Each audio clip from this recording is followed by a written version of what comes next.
श्री सद्गुरु महाराज की जय। महर्षि संत सेवी प्रवचन पीयूष से। संतों का ज्ञान महान है। समवेत समादरणीय सज्जन वृंद, माताओं एवं भक्तिमती बहनों, संतों का ज्ञान महान है। जो उसका आचरण करते हैं उनका कल्याण होता है। संतों का ज्ञान केवल मौखिक या बौद्धिक नहीं, उनका अनुभव ज्ञान होता है। अपने को तपाकर, बहुत प्रकार के कष्टों को सहकर, साधना की पराकाष्ठा पर पहुंचकर उन्होंने जो उपलब्ध किया, वही अपने अनुभव की बात संसार के सामने रखी है। संत कोई वेश विशेष के कारण नहीं होते। संतों की पहचान भी बहुत कठिन होती है। संत तुलसी साहब कहते हैं, जो कोई कहे साधु को चीन्हा, तुलसी हाथ कान पर दिन्हा। जिस समय संत लोग होते हैं उस समय उनकी पहचान कोई बिरले ही कर पाते हैं। अधिक तो उनके विरोधी ही होते हैं। उनकी निंदा, उनकी शिकायत सामान्य लोगों के लिए एक मामूली सी बात होती है। वे निंदा शिकायत ही नहीं करते, उनकी जान लेने तक को उतारू होते हैं। इतना ही नहीं, कितने संतों महात्माओं के प्राण लेने से भी वे बाज नहीं आए। सत्य तो यह है कि संतों ने हंसते हंसते अपने प्राण दिए, किंतु विश्व कल्याण के लिए आत्मज्ञान देना उन्होंने नहीं छोड़ा।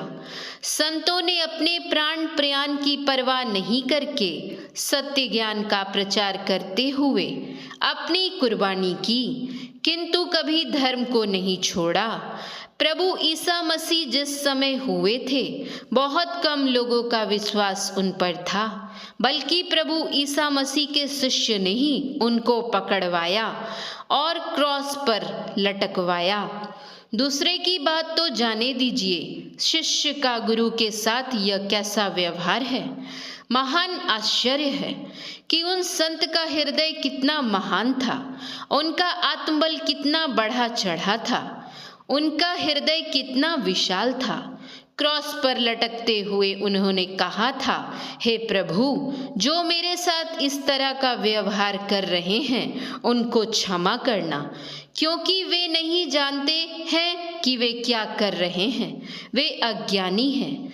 आज उसी प्रभु ईसा मसीह के नाम पर ईसाई धर्म फैला हुआ है और विश्व में ईसाइयों की संख्या ही संभवतः सभी धर्मों के लोगों से अधिक है।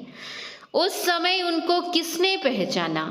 अगर वे अधिक दिनों तक रहे होते तो उनसे जो हम लाभ लिए होते, उनके अभाव में क्या ले सकते हैं? आज क्या मिल सकता है? केवल उनकी वाणी मिल सकती है। क्या वाणी से हम तत्व ज्ञान की समझ सकते हैं? ऑक्सीजन और हाइड्रोजन, इन दो वाष्पों को मिलाने से पानी बनता है। किताब में लिखा हुआ है कि ऑक्सीजन की इतनी मात्रा लीजिए और हाइड्रोजन की इतनी मात्रा लीजिए, मिलाइए, पानी हो जाएगा। पुस्तक में सारी बातें लिखी हुई हैं, किंतु अरे भाई, ऑक्सीजन किसको कहते हैं और हाइड्रोजन किसे कहते हैं? उनकी पहचान कराने वाला कोई व्यक्ति विशेष तो होना चाहिए ही। प्रयोगशाला में जाना पड़ेगा। जिसने इन दोनों गैसों को मिलाकर पानी बनाकर देख लिया है, वह आपको पानी बनाकर दिखलाएगा। नहीं तो दूसरी चीज से दूसरी चीज मिलकर तीसरी चीज बन जाएगी और वह खतरनाक सिद्ध होगी। केवल किताबी ज्ञान से नहीं होता है। जो ज्ञानी अपने जीवन काल में रहते हैं, उनका जो ज्ञान होता है वह उनके अनुभव का ज्ञान होता है। इस्लाम धर्म के प्रवर्तक हजरत मोहम्मद साहब थे। इनके साथ भी जो लोगों ने दुर्व्यवहार किया था, और की तो जाने दीजिए, इनके ही दो चाचा थे। उन चाचाओं ने इस्लाम धर्म को स्वीकार नहीं किया। एक चाचा ने तो कोई बाधा नहीं दी, लेकिन दूसरे ने बड़ी बाधा उत्पन्न कर दी थी। अपने जीवन काल में इनको अनेक कठिनाइयों का सामना करना पड़ा। आज हजरत मोहम्मद साहब के नाम पर देखिए इस्लाम धर्म फैला हुआ है। जिस समय वे थे उस समय किसी ने उनको पहचाना? स्वामी दयानंद जी जिस समय थे उनके सेवक ने ही उनके साथ धोखेबाजी करके उनकी जान ले ली। दूध पिलाने के बहाने संसार से रवाना कर दिया। सज्जनों, विचारणीय विषय है। जो साथ में रहता है वह भी संत को नहीं पहचान सकता। उसको दृष्टि नहीं है, आंखें नहीं हैं, सूझेगा क्या? कितना भी सूर्य का प्रकाश क्यों ना हो, उल्लू को भी कभी सूझता है दिन में। एक सूर्य के बदले 1000 सूर्य उग जाएं, लेकिन उल्लू को कभी आँख होने को नहीं, सूझने को नहीं। उसी तरह जो संत हैं, ज्ञानी हैं, उनको अज्ञानी जन क्या जाने। भगवान बुद्ध के मौसेरे भाई थे देवदत्त, जो भगवान के शिष्य भी थे। भगवान बुद्ध के साथ कितना दुर्व्यवहार और अत्याचार किया, क्या कहा जाए। भगवान को अन्य विरोधियों ने भी कम नहीं सताया। एक उल्टा नारी को बहकाकर भगवान बुद्ध के ऊपर चरित्रहीनता का दोषारोपण कर दिया, किंतु जो सत्य था सबके सामने प्रत्यक्ष हो गया और भगवान बुद्ध दोपहर के मारतंड को भांति उद्भासित हो उठे। भगवान बुद्ध को मरवा डालने के लिए देवदत्त ने कम कुचेष्टा नहीं की, किंतु सब में वह विफल रहा। परमात्मा ने जिसको जितने दिनों का जीवन दिया है, उनके अंदर उसको कौन मार सकता है। जाको राखे साइया, मार सके ना कोई, बाल न बांका करी सके, जो जग बैरी होए। मीराबाई भक्तिन हुई। उनके परिवार वालों ने ही उनको उल्टा कहकर अपमानित किया। अपमानित ही नहीं किया, उन्होंने तो चाहा कि ऐसी उल्टा नारी मर ही जाए तो अच्छा है। सोचा जहर पिलवाकर मार दो इसको। जहर का प्याला दे दिया गया मीराबाई को पीने के लिए। मीराबाई भगवान का चरणामृत कहकर उसको पान कर जाती है।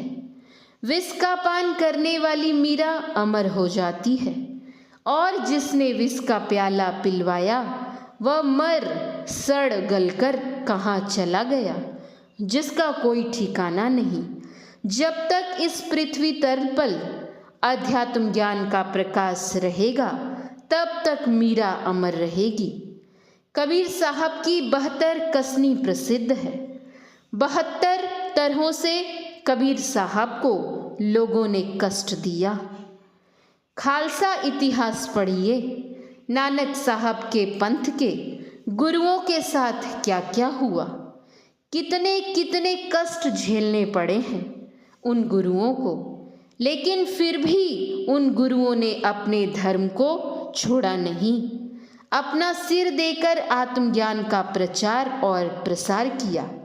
9वें गुरु तेग बहादुर जी महाराज ने तो स्पष्ट कहा, धर्म हेतु साका जिन किया, शीश दिया पर सार न दिया। अयोध्या में हुए संत पलटू दास जी महाराज, दुष्टों ने उनको पकड़कर जलती हुई आग में फेंक दिया। संत को कौन पहचानता है, जिन्होंने पहचाना उसका कल्याण हुआ। शम्स तबरेज ने अपनी खाल खिंचवाई और मंसूर ने अपने को सूली पर लटकवाया, लेकिन सत्य धर्म का त्याग नहीं किया। श्री सद्गुरु महाराज की जय। महर्षि संत सेवी परमहंस जी महाराज का यह प्रवचन बिहार राज्यांतर्गत भागलपुर नगर के परम पावन सुरसरी तट पर अवस्थित महर्षि में ही आश्रम कुप्पा घाट में दिनांक 24/7/1994 ईस्वी को साप्ताहिक सत्संग के शुभ अवसर पर हुआ था। शांति संदेश सितंबर + अक्टूबर 1994 ईस्वी महर्षि संतसेवी परमहंस जी महाराज के प्रवचन का अंश पढ़ा गया है। श्री सद्गुरु महाराज की जय। श्री सद्गुरु महाराज की जय। श्री सद्गुरु महाराज की जय।